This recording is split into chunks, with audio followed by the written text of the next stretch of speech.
welcome to Wrestling at Random. I'm Jeremy Deemer. And I am Adam Summers.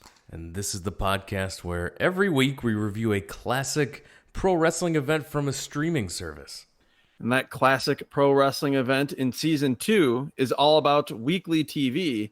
But here on Wrestling at Random, unlike some other wrestling podcasts that you probably are aware of, we're not reviewing weekly TV from one promotion week after week in chronological order. Instead, as the name implies, thousands upon thousands upon thousands of hours of weekly pro wrestling television from promotions all across the world, spanning space and time, get thrown into the randomizer. It chooses a random episode for us to watch, and that's what we do. We just parachute right in, try to figure out what the heck is going on, and determine whether this is a good show or not. Yeah, we fire up the randomizer. It chooses something, a weekly TV show, and this one that it chose this week is World Championship Wrestling, the National Wrestling Alliance's World Championship Wrestling program from March 11th, 1989. 1989 was a heck of a year. We've referenced it before in a lot of previous podcasts because it was a lot of Ric Flair, Ricky Steamboat. It was a lot of Ric Flair, Terry Funk. We had the debuting Great Muta. A lot of good things happened in 1989. They did. However, and we'll get into it, the randomizer, you could say it did us a solid by picking an episode of World Championship Wrestling from 1989. It picked it from the wrong half of the year. We'll get to that as we go on throughout the show. Quick note, this would be one of the last shows that was booked by George Scott, longtime former head booker for Jim Crockett Promotions in the 1970s, and then later working with Vince McMahon in the WWF as a key part of their national expansion. He was a big part of the first few WrestleManias, Saturday Night's Main Event, all those things. He eventually found his way back to the NWA in late 1988, but was fired just a few weeks after this show aired. He was fired as booker. So not quite the dying days of a promotion, as so many of the other episodes we've done this season have been, but the dying days of a booker's run in said promotion. And you can go back to, we did a WCW Saturday Night episode, which is in 1992, 93?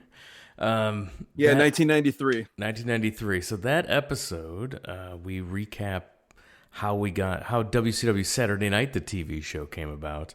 And we run through the history of Georgia Championship Wrestling and then becoming World Championship Wrestling, which is the show that we're watching here, and then eventually evolving to WCW Saturday Night, the iconic, the TBS 6:05 Eastern time slot for this wrestling program, dating all the way back to the launch of TBS as a superstation from Ted Turner. So the history predating of this, even its superstation as WTBS, the local station out of Atlanta, Georgia. Yeah, and like we mentioned in that podcast as well, the 6:05 Eastern time. This is where I learned time zones. Was yes, when the commercial would air for World Championship Wrestling, and I had to ask my parents, it says 6:05 Eastern, what time is that in Chicago? And they would say that's 5:05. We're an hour behind the Eastern time zone. This is where I had to learn time zones thanks to the 6:05 time slot.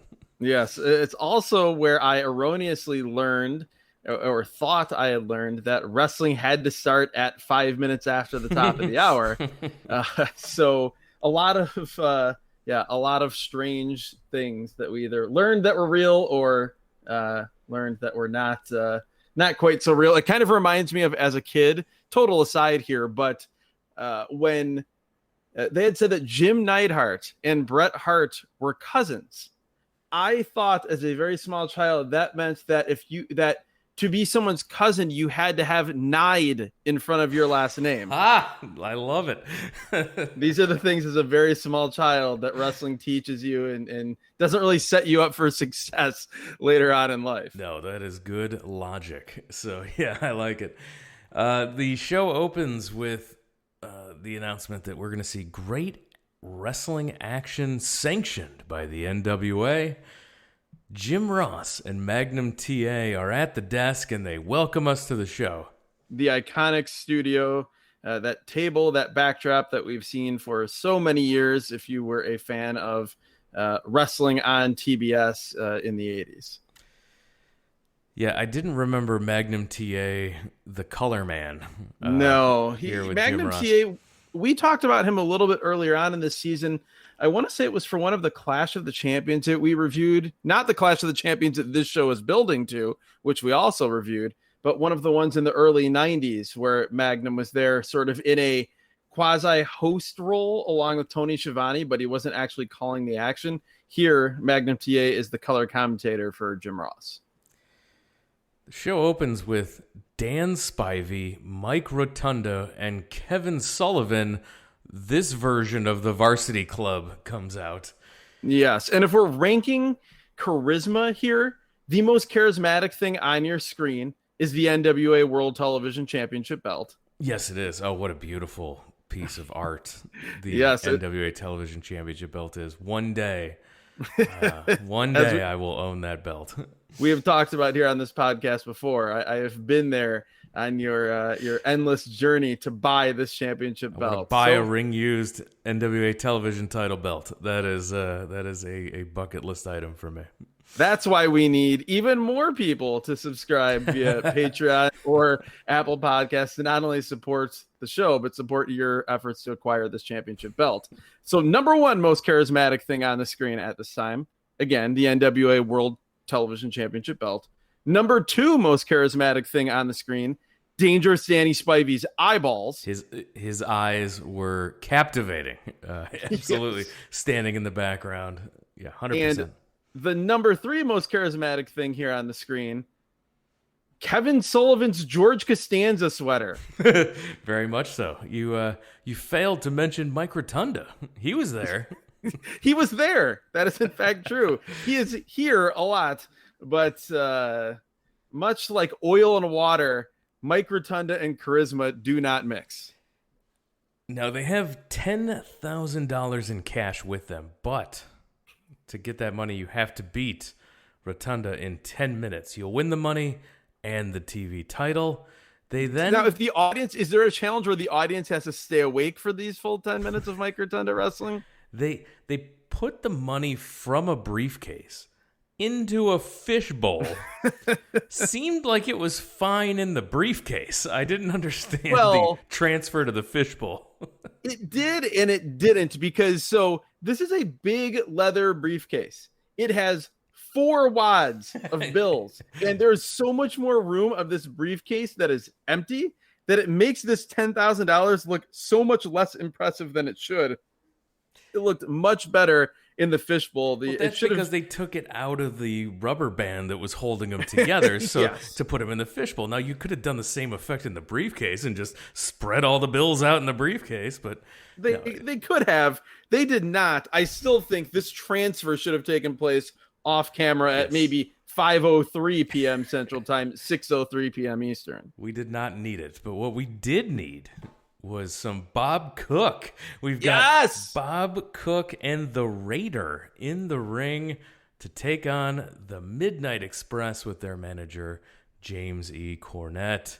Bob Cook, my all-time favorite jobber, and I feel like that's not even fair to him because we talked about before, like Jobber Plus, the guy that while he pretty much loses every time, he gets some offense. He's more recognizable.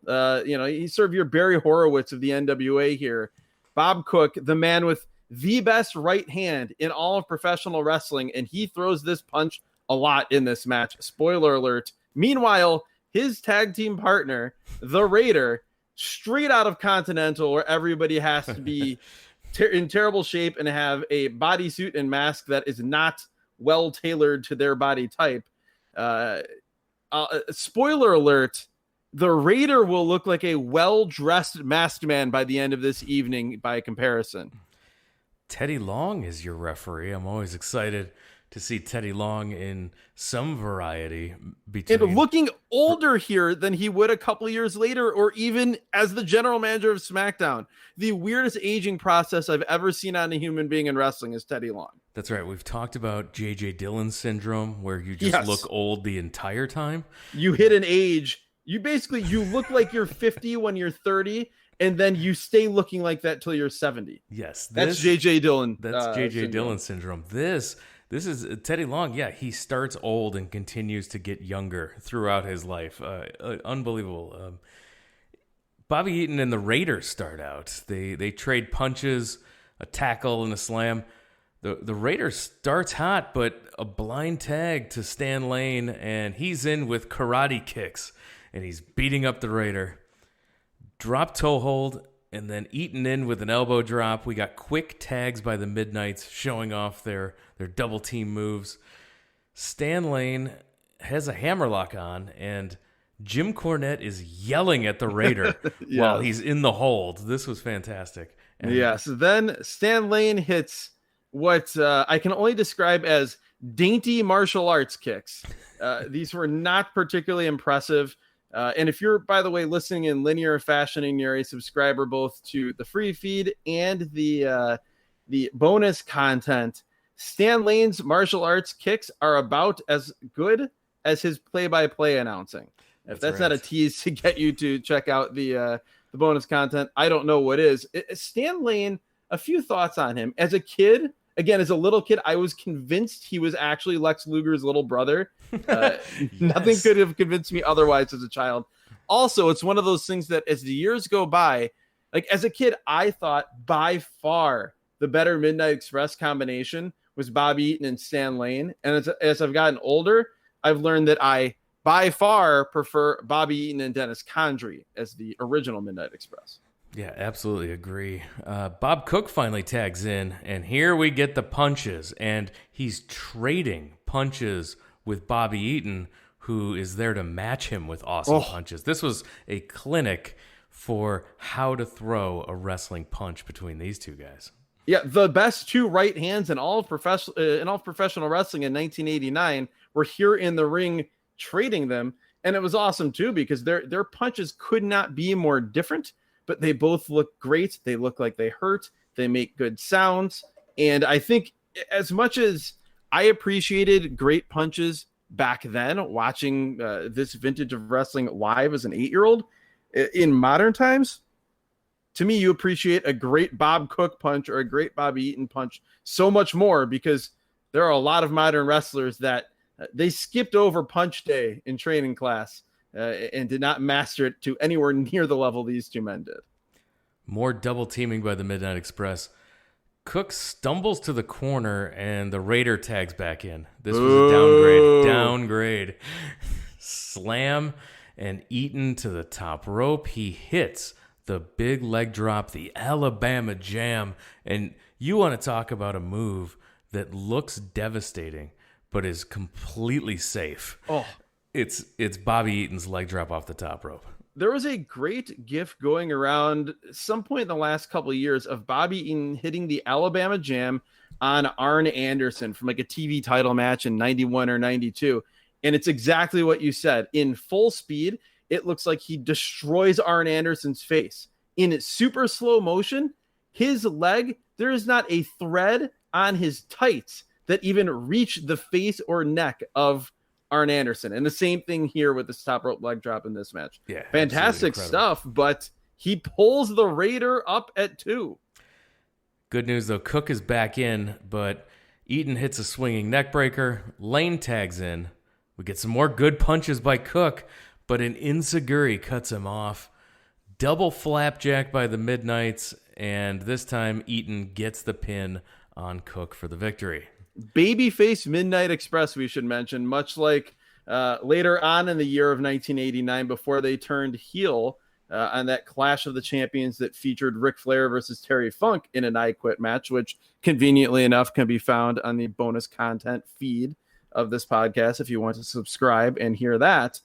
That's the same deal here. It is very strange. Jim Ross says that the Midnight Express are on a road to a showdown with the Samoan SWAT team. Jim Ross, I just have to mention also, was so great here in this match. Again, it is the Midnight Express versus Bob Cook and the Raider. And Jim Ross is keeping stats on the number of tags each team is making and saying that's how he's determining which team has an advantage. God, I love 1989 Jim Ross. The Midnight Express come over to the desk. They talk about the Samoan SWAT team. God, this Cornette promo. cuts a promo on Paulie Dangerously.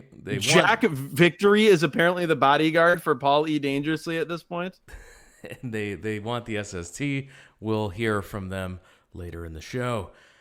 After commercial, we see the Iron Sheik and George Scott in the ring.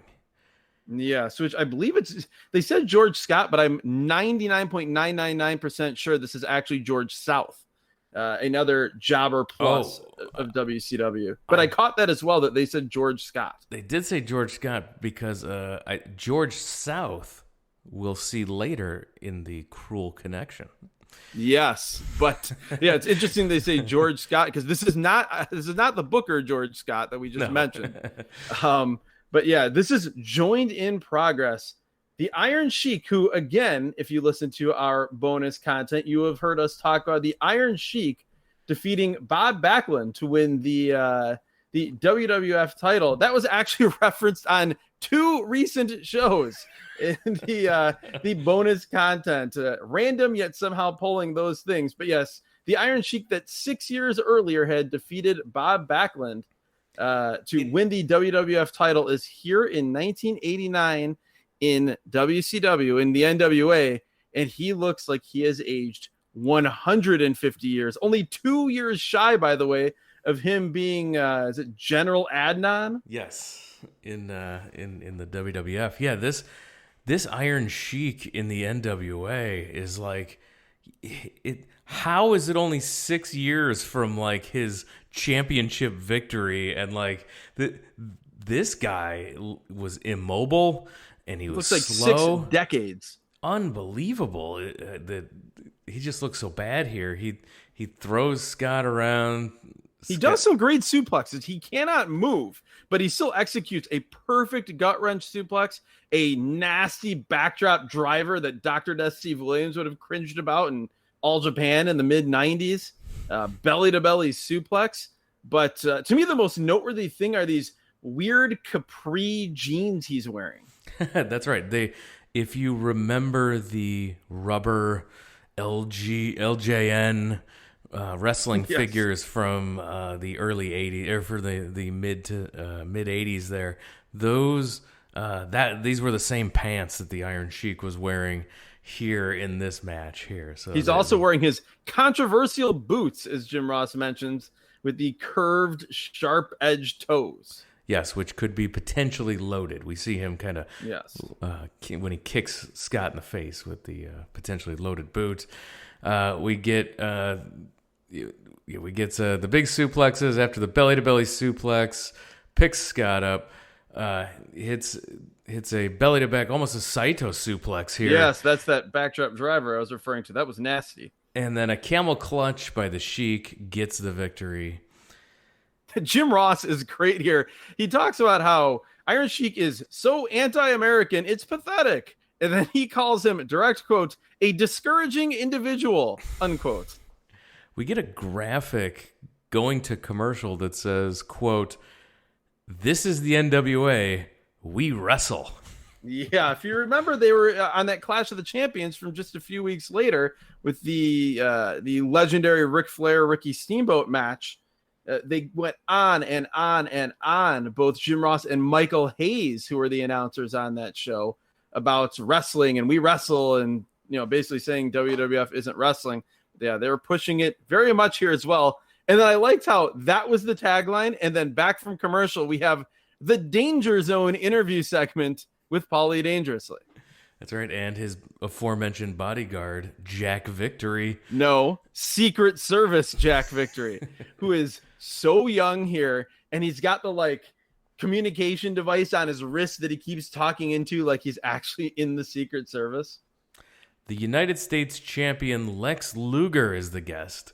So we've identified our TV champ as Mike Rotunda. We now know Lex Luger is currently the U.S. champion. Well, and like we talked about in the first segment, ranking the charisma, and the most charismatic thing in that segment was the championship belt. Here in this segment, which features to start Lex Luger, a great talker in Paul E. Dangerously, the most charismatic thing I'm seeing on my screen is this sweet 1989 windbreaker style tracksuit that Lex is wearing.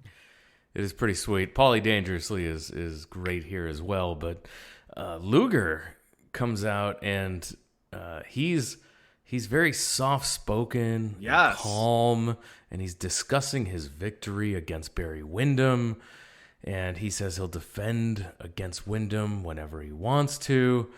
And then we're told that Luger will be partnering with Michael P.S. Hayes tomorrow night in the Omni. And at this point, soft-spoken Luger moves aside because Michael P.S. Hayes comes busting into the segment. Does he ever? He is, at least metaphorically, if not literally, coked up and crazy here compared to Lex Luger. It is Luger sounding like he's doing an NPR broadcast, and then Michael Hayes comes in here, and he is just a wild man in his all denim outfit and sunglasses. Is something else. I have in my notes, if cocaine was a person, it would be Michael Hayes in this segment. He's more Roddy Piper than Roddy Piper here, than which you would not think possible. It's great though, because I think 100% to your point, Luger was so reserved to make Michael Hayes seem even crazier than he already came across here, and mission accomplished. Hayes is screaming, "Do you want to see him flex?"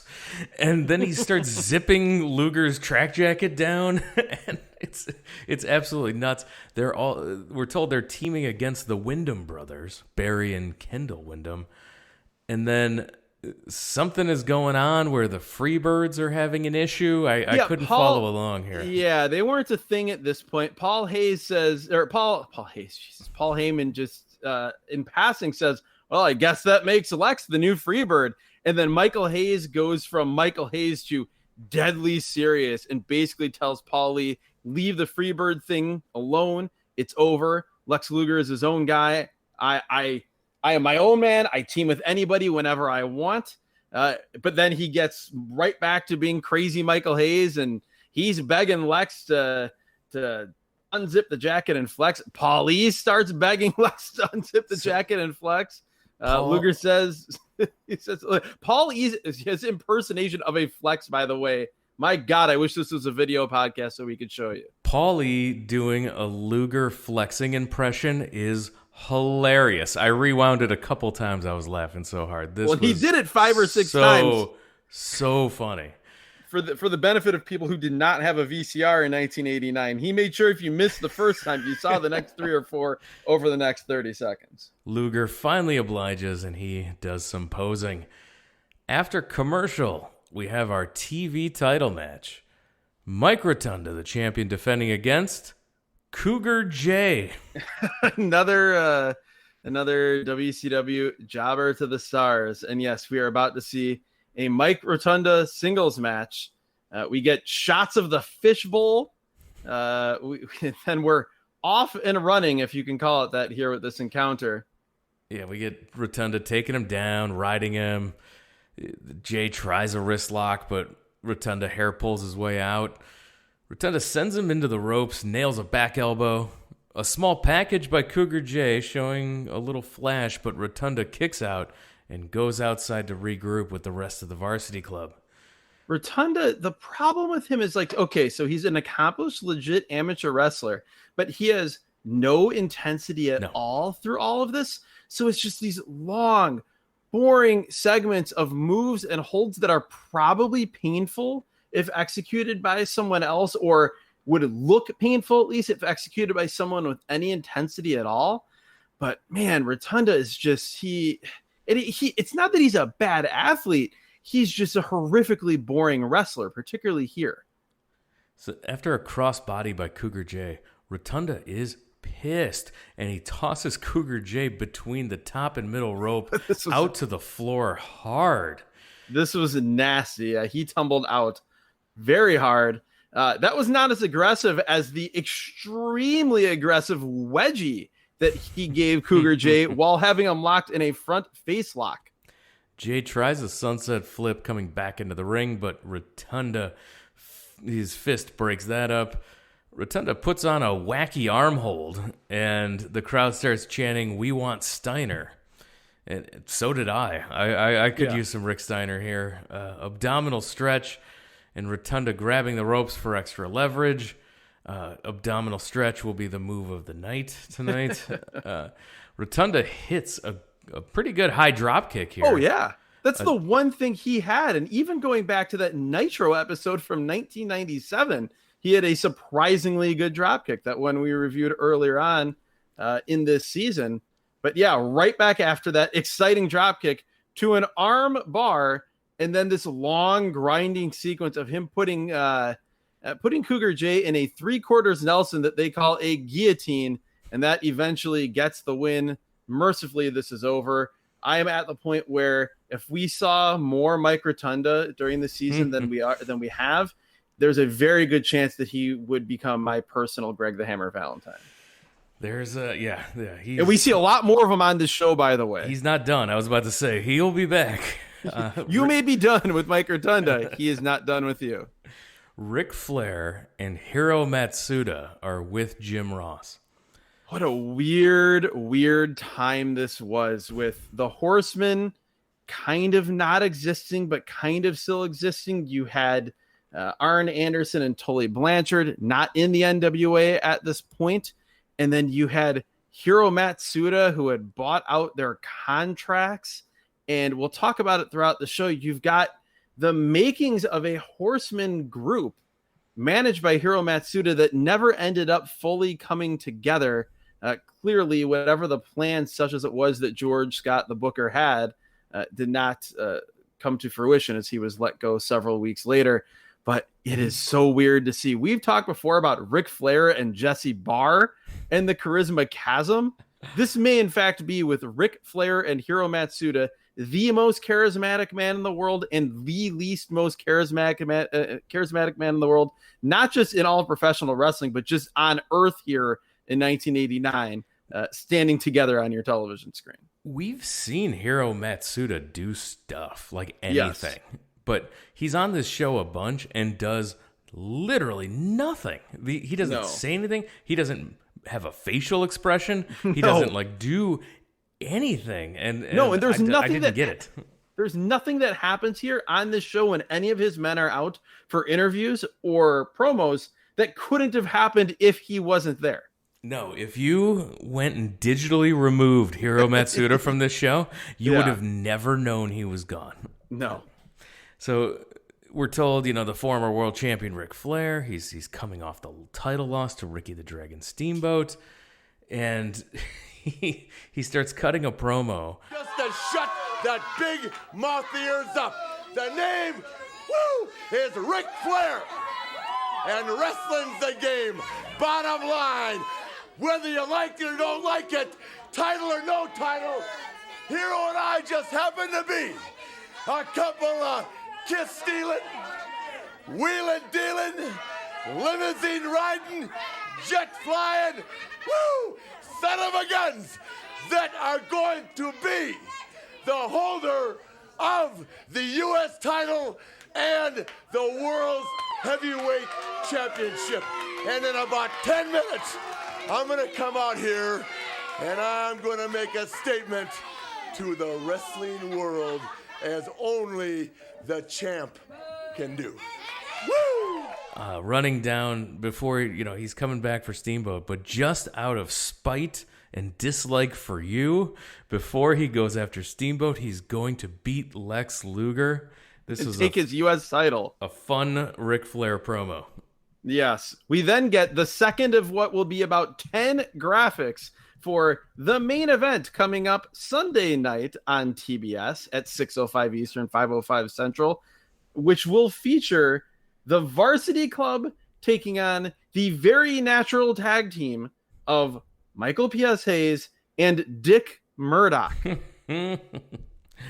So Sting comes out, and spoiler alert, he's loved. Sting is loved by these people. The people are able to somehow look past his rat tail and see into the heart of this so true cool. hero. Rat tails were so cool in '89, my friend. Well, do you remember his older rat tail that he had in UWF and when he first got into the NWA, where he had the blonde hair, but his rat tail was dyed black? Yes, that also cool, super cool '80s thing to do. Now, Sting's opponent here is Julio Barrera. So, I'm sorry, Barrera. That's you and Jim Ross both got it wrong, so you're in good company. So that's why I wrote down Guerrera. And then this is the rest of my notes say Barrera. Now, this is how we like our jobbers. Oh, yes. He's a fat, doughy guy in ill-fitting gear. He's old. His tights are baggy. It's awesome. Just awesome. He is. Yes, he looks like a man that maybe had a wrestling match or two at the local VFW 30 years ago, and then they were short on jobbers here this evening at the WTBS studios. Somebody had Julio Barrera's number. They called him up, asked him if he still had his old gear. He dusted it off out of the closet and got here just before bell time to wrestle the man called Sting. Now, I'm going to ask you, how old do you think Julio Barrera is in this match? Well, he looks like he's 55. You're going to tell me he's 26. He is 28 years old. Oh, my God. He looks no younger than 45, 50 years old. Yeah. This is, wow. I did research at him. In a 2005 article in the Tampa Times, we learned that Barrera was trained by Boris Malenko. Wow. He talks about wrestling in Japan and, quote, Barrera said he could sign a contract to wrestle in Japan 12 times a year and make about $80,000 in the deal, but that wouldn't leave him any time for his hobbies, which are singing and dancing. Oh, my God. He says, quote, I have a beautiful singing voice.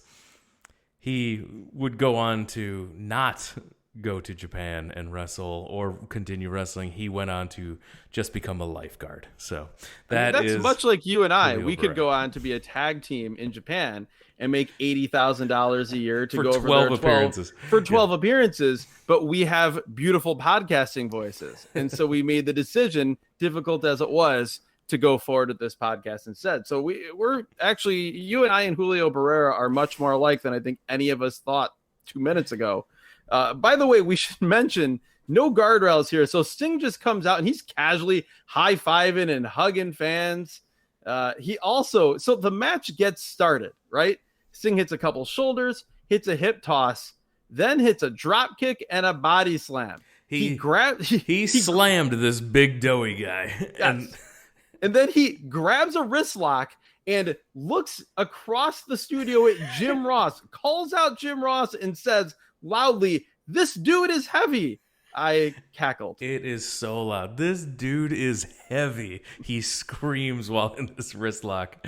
I love Sting. My God, do I love that man. Sting sends him into the corner, hits a clothesline, and then a flying head scissors by Sting. I feel like I've never seen him do that. No, he was hanging out with Ricky Steamboat training before this match is the only possible answer here. Then he misses a standing drop kick by about 8 inches, and they film it from the worst possible angle as big, heavy Julio Barrera is knocked over by the gust of wind from this missed drop kick and careens out to the floor.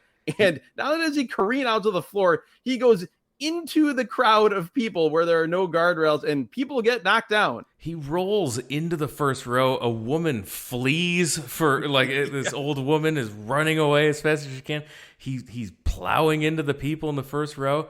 Sting immediately comes out to check on the fans. There's legit concern as this huge dude just landed on the people. Sting checks on the fans, gets back in. Barrera with an attack from behind. He slams Sting, hits a big leg drop, but then misses the splash, punches a back rake by Sting. I'm going to, by the way, say that Julio Barrera missed this standing splash as an homage to the color commentator this evening, Magnum Ta. From the Macho Man Magnum Ta. Yes. Weird tag teams matches that you can find our review of weird tag matches in the bonus content. Absolutely. Stinger splash in the corner. Scorpion Deathlock for the submission victory. Sting is your winner. He's interviewed by Magnum Ta. Sting cuts a weird beach dude promo. This was really weird. So Sting from California cuts this weird promo talking about peace, love, and rock and roll dudes. He's doing a weird accent that I don't understand until the very end when he says this is apparently his California surfer dude accent. Yeah. But he's already a surfer dude. And the surfer dude accent he's doing sounds like a southern accent. So weird. He then says that he's not trying to throw fat people into the audience, then apologizes for saying fat people, and then just says he has to leave to go check on the fans. I'm trying, Maggie. Let me tell you, this is just my chance to come out here and say, peace, love, rock and roll, dudes. You know what I'm talking about? We're having some fun now, dude. It's good to be here in the NWA, and it's good to be standing here with Magnum TA. It rhymes good. Stinger made a rhyme anyways. Enough with the accent. I just miss home, the West Coast and all that kind of thing. And you're right. I am trying to electrify crowds, but I'm not trying to throw fat people into the audience. Like, I don't mean fat, okay? This guy's an athlete, no doubt about it. You saw what he did in there. I'm out of breath just picking the guy up, though. I'm going to go check this woman out, see if she's all right. There was a lot happening in this Sting promo. I loved it. He was legit concerned yes. that this guy went into the first row. He was. We awesome. should also mention how freaking awesome a 1989 Singer Splash looks. Oh, so good. And it was followed up by a hilarious reverse Flair flop bump by Julio Barrera. Clearly, the showmanship that he wanted to take onto stage and screen was evident here in this match. And then the best part is we get a slow-mo replay afterwards of the Singer Splash, and they include in that replay this hilarious reverse Flair flop from Barrera. I want more Julio Barrera in my life, but sadly, that is not the case. Thankfully, though, if we can't have Julio Barrera on our screens, we can, however, have Ric Flair to have a wrestling match with a human being named Greg Evans. I was so excited that Flair and Greg Evans are going to wrestle here. We should mention, by the way, Greg Evans' gear. He looks like if Todd Morton was a knockoff of Ricky Morton, Greg Evans looks like a knockoff of Todd Morton. He also bizarrely has like a Confederate flag tied around his waist as like a do-rag. Strange. Yeah, Flair starts with a headlock takeover.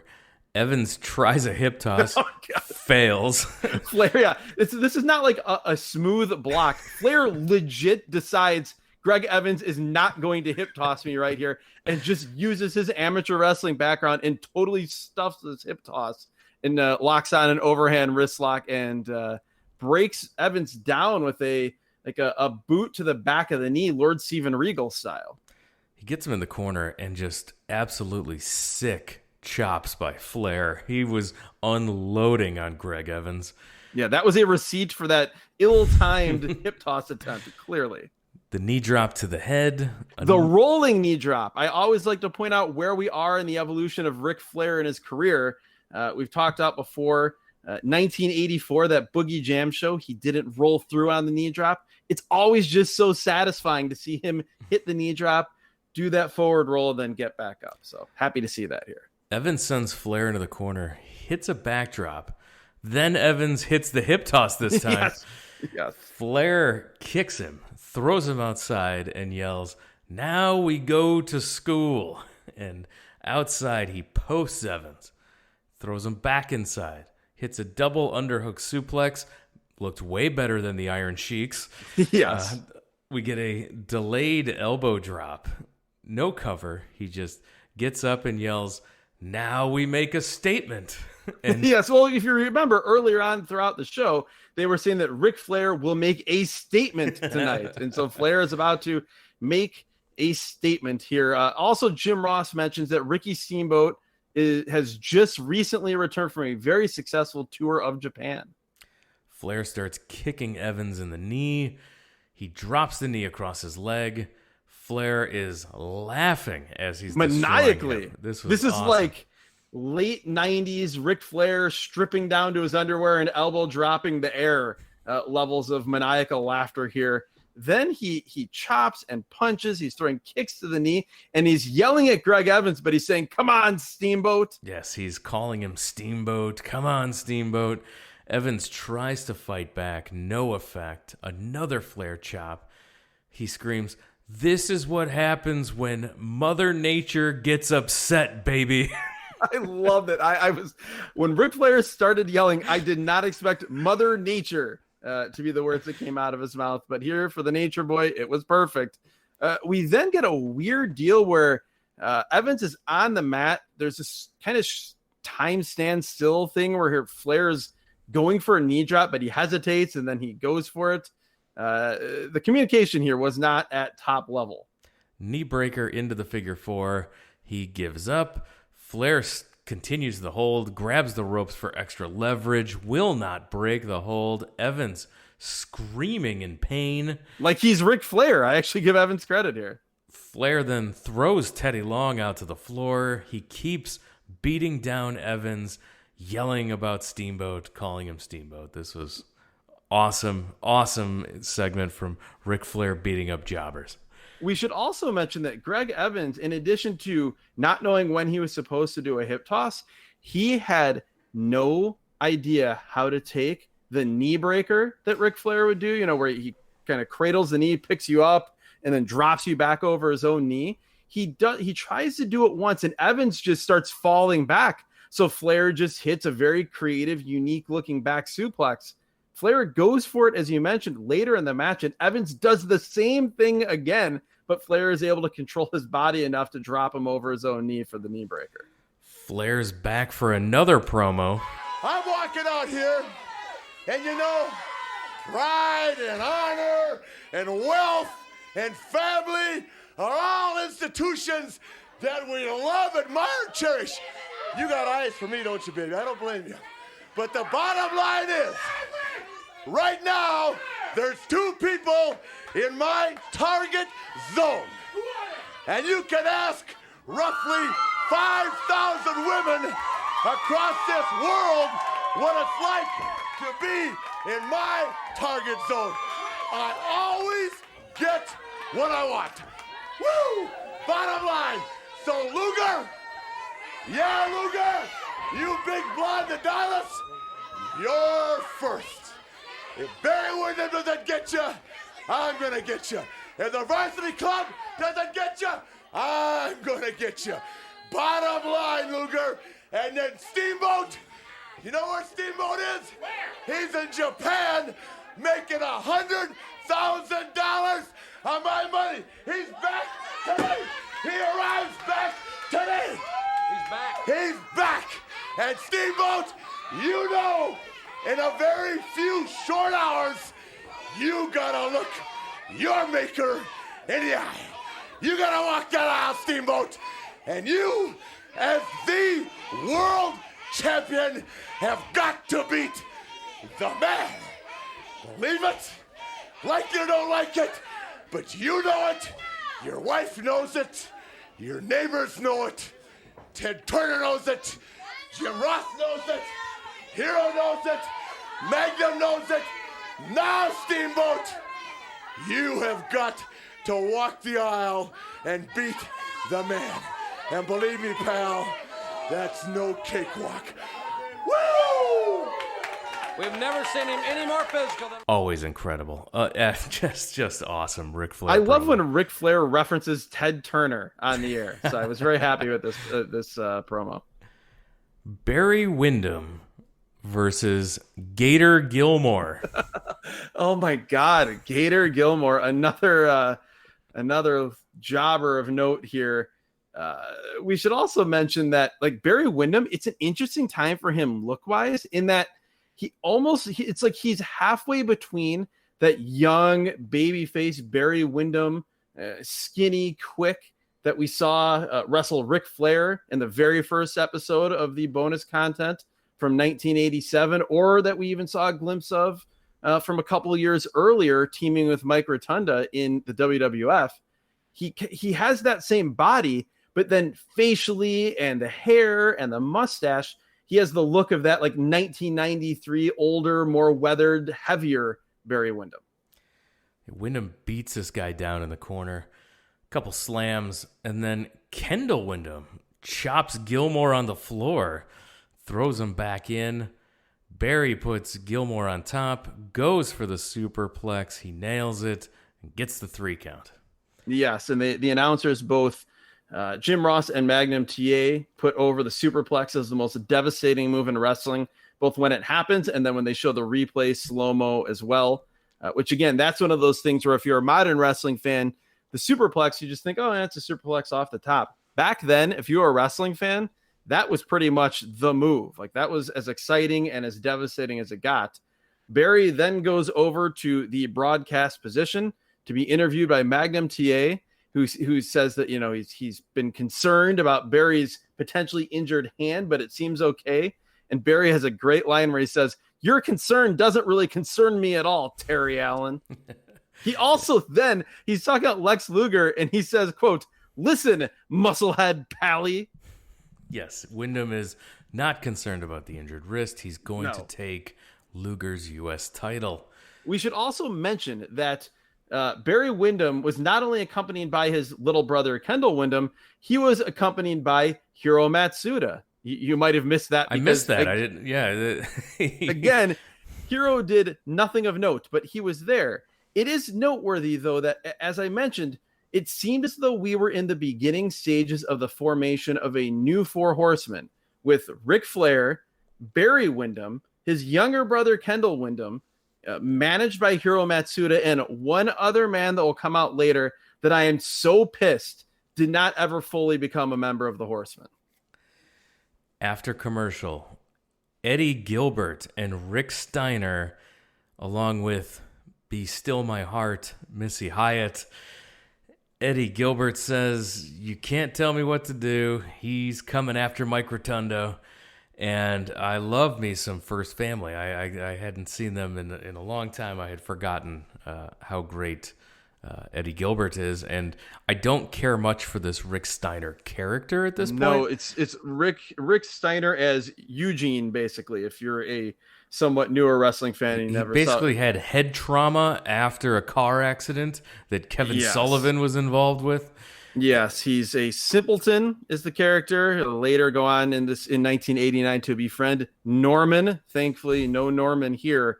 But yeah, talk about, they're mentioning the potential of Eddie Gilbert going after the $10,000 in the TV title against Mike Rotunda. My God, talk about a chasm of charisma between two men, Eddie Gilbert and Mike Rotunda. I'm so happy we got to see a little bit of Eddie Gilbert here. Always like to mention that he was my dad's favorite wrestler at this time, from the UWF time here into 1989. As you said, love me some Eddie Gilbert. And this will not be the last time we see these two men either. No, and a note, 1989, me had a poster of Missy Hyatt up on the bedroom wall. A note from me, 1989 Jeremy was all of us. And so we are back to the ring for Morgan Vastine. Oh my God. And Mike Thor. There's a few notes. First, this is the same Mike Thor that was in much better shape, that was part of the Missy Hyatt, the Medusa Paul E angle in the. That I made a note of that. I'm like, where do I remember Mike Thor? And he was that guy that ran in. Yes. He's significantly less in shape here. Speaking of significantly less in shape, his tag team partner, Morgan Vastine, is the absolute best of the best when it comes to jobber looks. He is everything we want. And we'll get into it in the match. He is not particularly coordinated. He seems barely trained. He is old. He is bald. He is hairy. Yeah.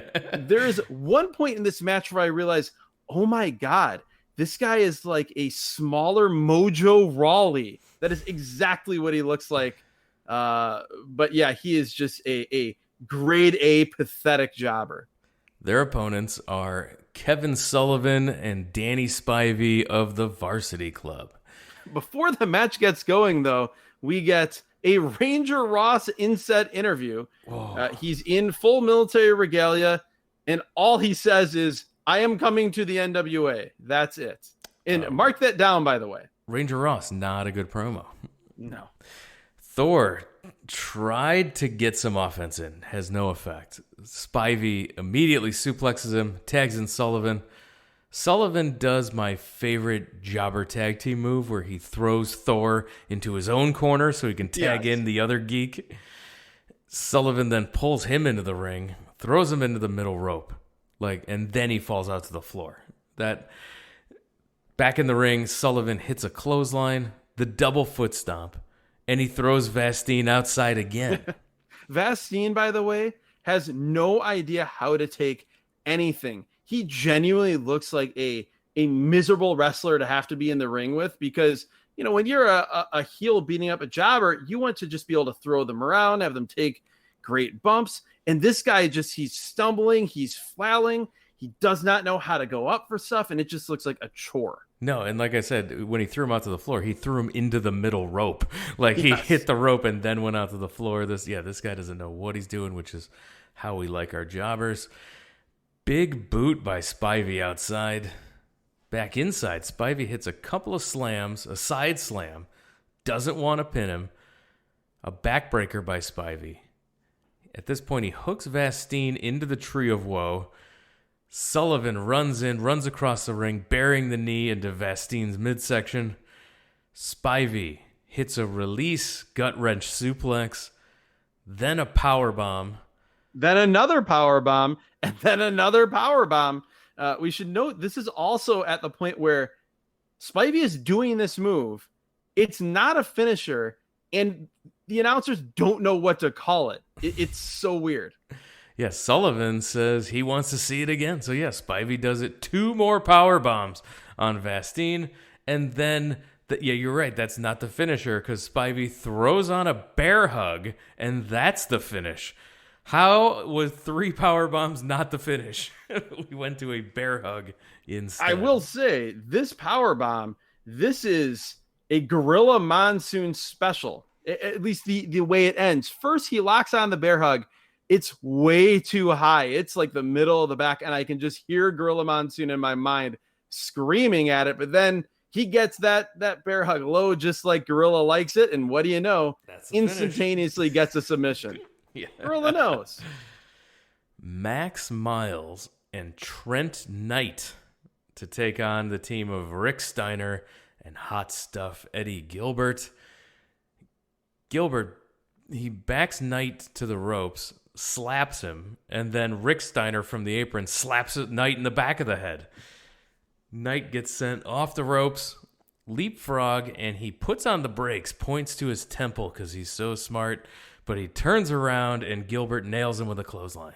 We need to talk for a moment about Max Miles and his gear. He is rivaling Morgan Vastine for patheticness here.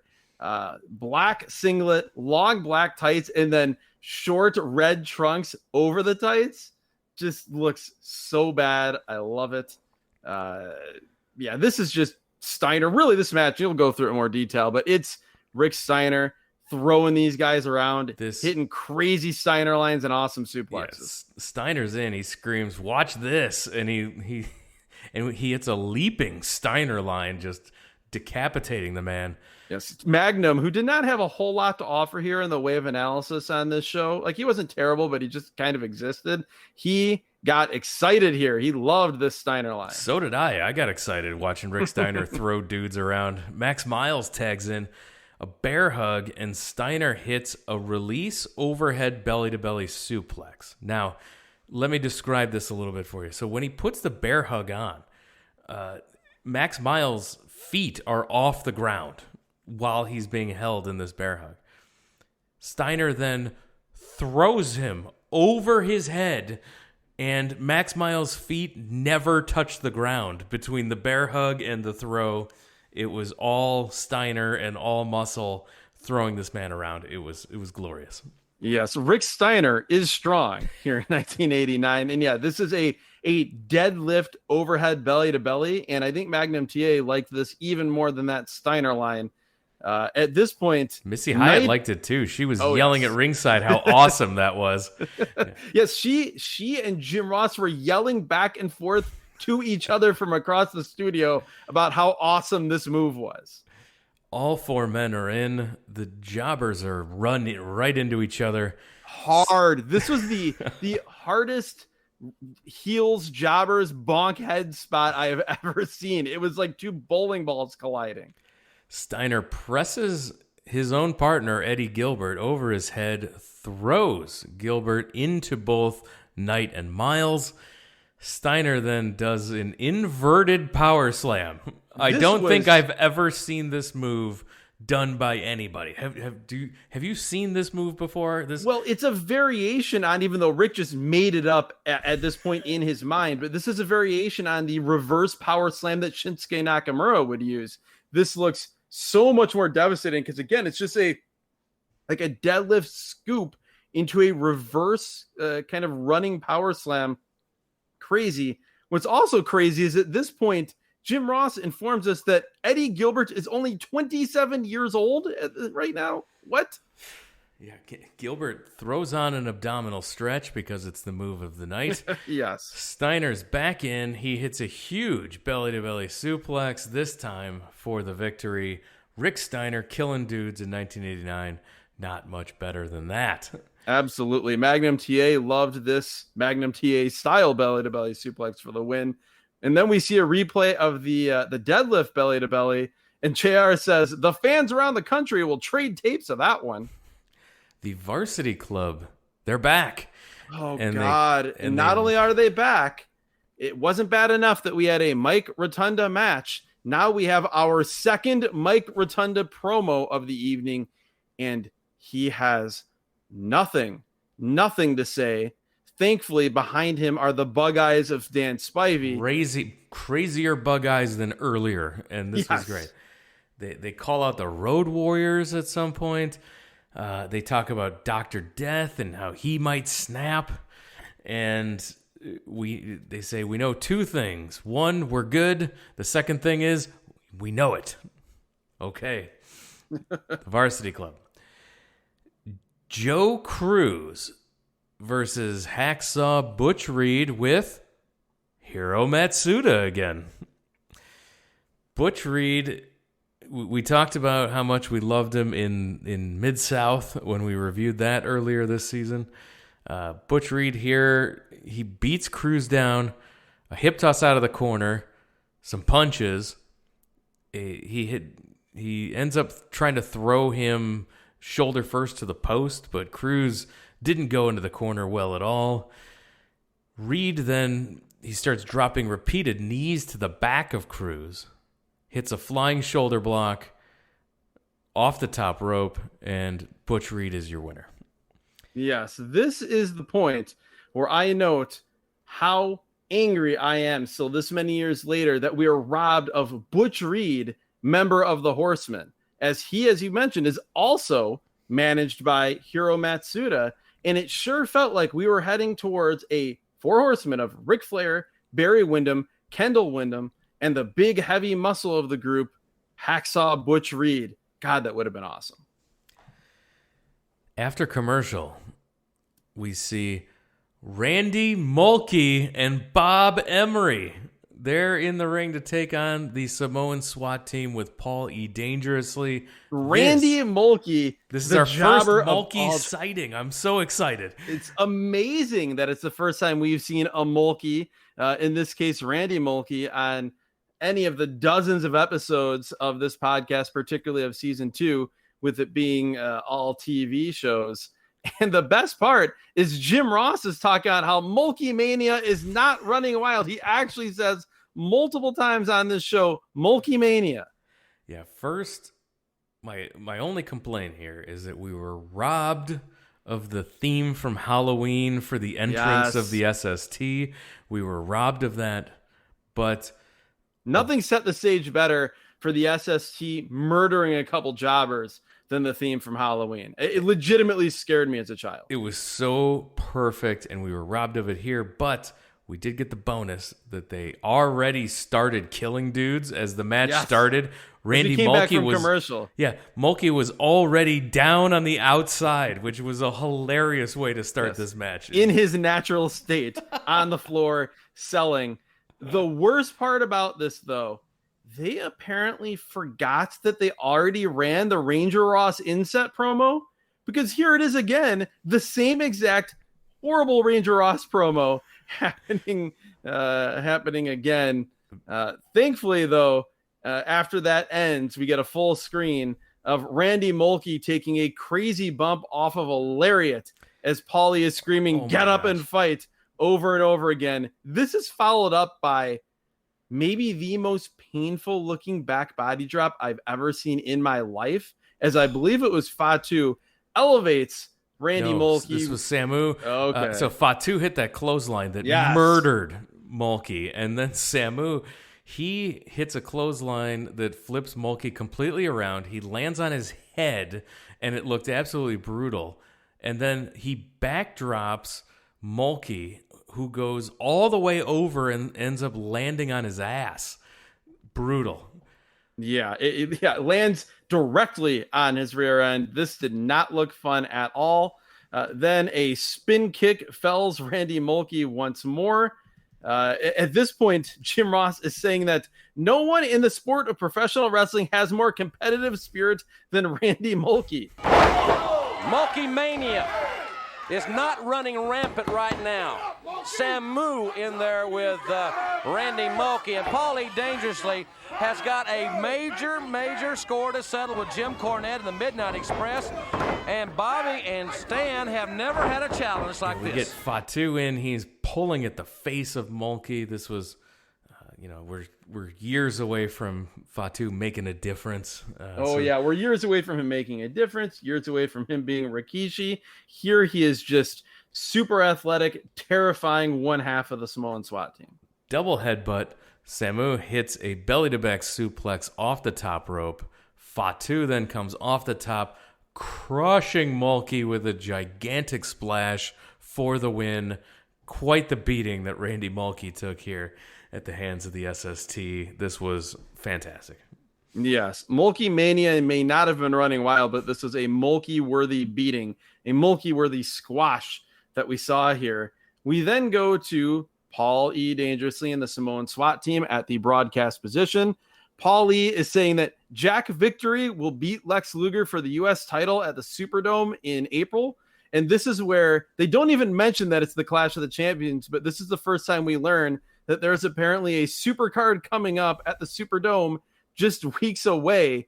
And again, as I mentioned earlier, the lack of promotion for this show, this upcoming big event at the Superdome, is a big part of what got George Scott, the booker, fired.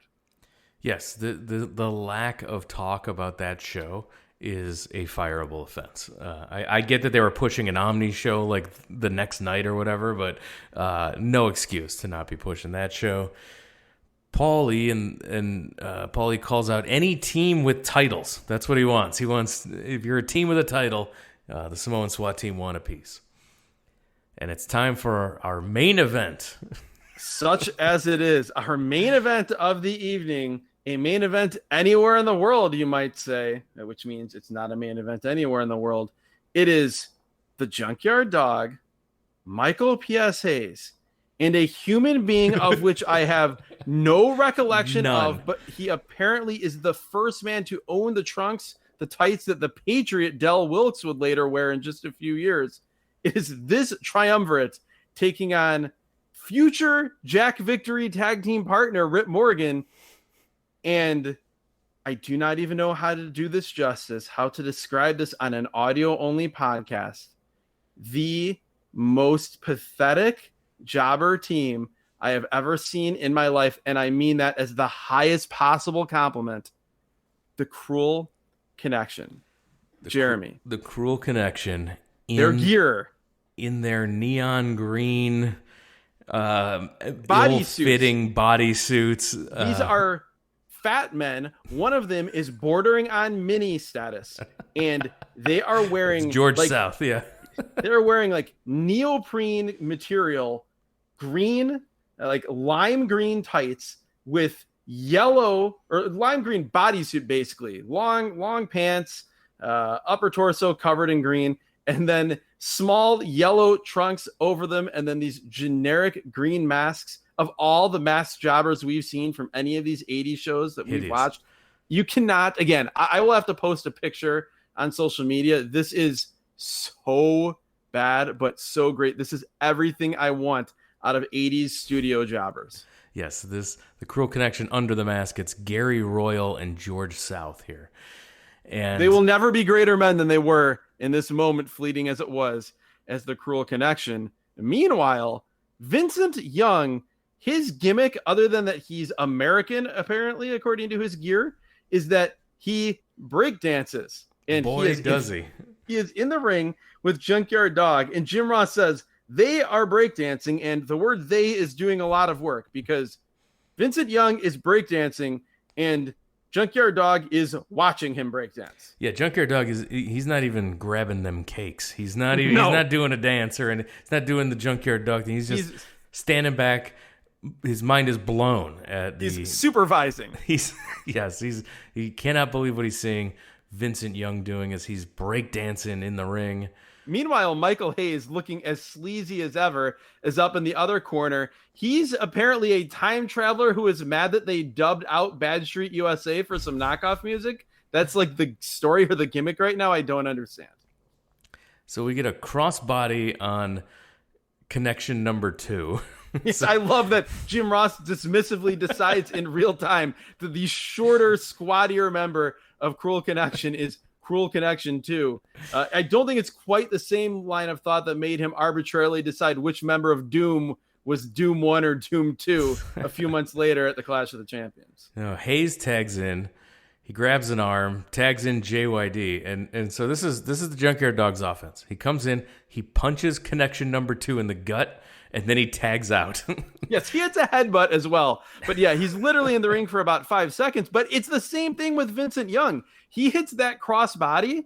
Other than breakdancing post and pre-match, that's the only action he has. Clearly, several things ran long here on this show, because by the time we get to the main event, 2 of the baby faces each only get one move in, and we only see legal in this match one of the 2 members of Cruel Connection, and Rip Morgan never gets off the apron the entire time. No, Connection number 2 never tagged out. No, Hayes comes back in, hits a clothesline, the DDT, and that's it. He pinned him. No tags by the Jobber Tag Team. More breakdancing by Vincent Young. They plug the show at the Omni, and the show goes off the air. Again, no mention of the Clash of the Champions at all. It was a very rushed finish, but Connection number 2 is an all-time jobber classic here by never tagging out in a 6-man tag match. That's got to be a first. I know behind the scenes, when Jim Ross worked in talent scouting and talent relations in the WWF and the WWE, in later years he would talk about when he would discuss things with talent, he would always tell them to maximize their minutes, make an impact, even if you're only there for a short period of time. I would make the argument that no wrestler on season 2 of this podcast maximized their minutes more than Cruel Connection number 2. I will never forget him. No. And let's review what was your favorite thing on this show? Cruel Connection number 2. In all seriousness, though, the best thing on this show by leaps and bounds was Ric Flair being Ric Flair in several promos, in the match with a less than capable Greg Evans. The worst thing on this show, by far, is every moment that Mike Rotunda took from my life by being on the screen. Particularly as boring as his wrestling match was, his promo not very good. And a new category, new category. Though, okay, for this show, favorite jobber of the week, because there were so many to choose from. There were just it was just a so many. Well, we ran the spectrum because you have like peak grade A best Cook. jobber Bob Cook. As far as like, I almost feel insulting. I feel like it's insulting to call him a jobber with that great right hand punch. But then I don't know that we've seen a greater confluence of pathetic jobbers in any show we've reviewed. When you have Morgan Vastine, Max Miles, Gator Gilmore, Gator Gilmore, Randy Mulkey just being an incredible jobber, taking bumps. He doesn't count as a jobber. He's next level elite jobber. He is. He absolutely is. But again, I have to go with Cruel Connection number 2. Just the look, the color scheme, the body type, and then the fact that he took the whole match and that he is one half of a team named Cruel Connection, rocking that vibe. He is, as we near the end of season 2 of Wrestling at Random, the randomizer saved the best for nearly last when it comes to jobbers. Yeah, I'm going to give some honorable mention to Julio Barrera for my God, you can't let him get lost in the shuffle, particularly with that backstory and that hideous gear, and just making Sting. Just that's all Sting could talk about for the rest of the night. So that was great. Everything Ric Flair, you're correct, was awesome, and the SST with just an impressive squash all around. Yes, always happy to get that on a show. Yeah, no, this was super fun. There were no angles really. There were no. It was there wasn't anything of note. This was a completely missable show. If you didn't see it, you didn't miss anything. If you were watching the weekly TV, so for that's a negative. Would have liked to have.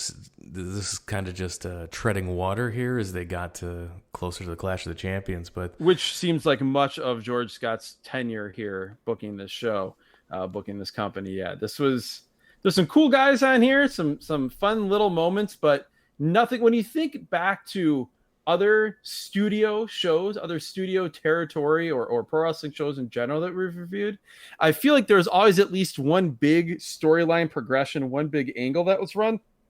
And there was really nothing here. It was just getting through a 2-hour show. Yeah, so that's the only drag about this episode was there just wasn't much to move any stories or angles along. So otherwise, it's fun to watch jobbers get beat up, and but I couldn't imagine if you've been watching a month straight of this, right? You're like, do something, go somewhere. Get me to. We need some Ricky Steamboat and Ric Flair interaction on this show. That's. But without that, it was definitely a nothing show, but a great murderer's row of jobbers that we got to experience. So. That makes it worth watching, if nothing else. Absolutely. So you mentioned we're running up to the end of season 2 of this podcast. There will be a hiatus until we come back for season 3. And the good news is you don't have to miss a single week. Now, we do give you time to go all the way back to take that time between season 2 and season 3 to go into the back catalog. Go back to the WCW Saturday Night Show we reviewed. Go back to Georgia Championship Wrestling and see the entire gambit of this promotion. Go back to the Clash of the Champions that we reviewed that this show is building to. That's right. Season 1, you can fire it up right now, and it's new to you. This is evergreen content. It's there. You can fire it up anytime, and this is a great time to catch up on episodes that you missed, that you haven't, that you skipped. Go back and catch up on those. If you want bonus content, if you haven't subscribed to the Patreon, patreon.com/wrestlingatrandom, or in your Apple podcast feed, subscribing to the bonus content there. If you've missed out on that, there are hours and hours and hours of additional bonus content that you have not heard, stuff that doesn't fit into the season 1, season 2 format. That's waiting for you in the bonus feed right now. And if you are subscribing, you will not miss a minute of the action. We're going to keep putting out weekly episodes over on the bonus feed between season breaks. So while you're not getting anything in the free feed for a few weeks, you will get additional content still flowing in the bonus feed. If you've been hesitant to sign up, now is the perfect time. You're going on summer vacation, you're taking a road trip, you're like, oh, I wish I had more hours of this show. You do. It's waiting patiently for you in the bonus feed. Go over there, fire it up right now. If you go over there and just take a look, you can see what posts are out there in the bonus feed, and you just take a look and you'll be convinced you want to sign up. Another special feature of the bonus content, you can be the randomizer. You can pay for us to commission. You can commission a podcast, be the executive producer, choose a show for us to watch. We've reviewed a Clash of the Champions, not the one that this built up to, but a different Clash of the Champions that was a patron. Someone was the randomizer, and they picked us to watch that show. So you can from later in 1989, the Ric Flair Terry Funk I Quit match from from upstate New York. So all of that, and we got T-shirts too. Don't forget, now it's a perfect time to pick yourself up a new T-shirt. Wrestling at Random. It's a black T-shirt with our white logo on it. Very classy. We want pictures of our Wrestling at Random supporters, listeners, faithful. We want pictures of you at wrestling shows or elsewhere. Just in life, wearing a Wrestling at Random T-shirt. That's right, because if you can't support the show financially through the Patreon, we get it. If you can't do that, then the best way to support this show is by telling your wrestling fan friends about the show. Show them how to subscribe to the podcast. Tell your friends that used to be wrestling fans about the show. They might want to take a trip down memory lane with us as well. Absolutely, and make sure you tell your former friends who you know are wrestling fans about us. Maybe you guys way back in the day put on some green tights and threw some yellow short tights over them, slapped on a green mask, and went out and did some backyard wrestling as the Cruel Connection 2. Maybe you could jog some memories by sending them this podcast and mend those fences. And once again, the Cruel Connection could ride high in the world of professional wrestling. And you can send us any interactions you want to do with the show. Send us a message over at Twitter at WrestleAtRandom. The same for Instagram, Facebook.com/WrestlingAtRandom. And all of those links I described, the entire back catalog of the podcast, all of that is available at the website, WrestlingAtRandom.com. And with that, we're going to wrap it up. Adam, thanks for joining us. Thank you, Jeremy. Thank everyone for listening. Talk to you again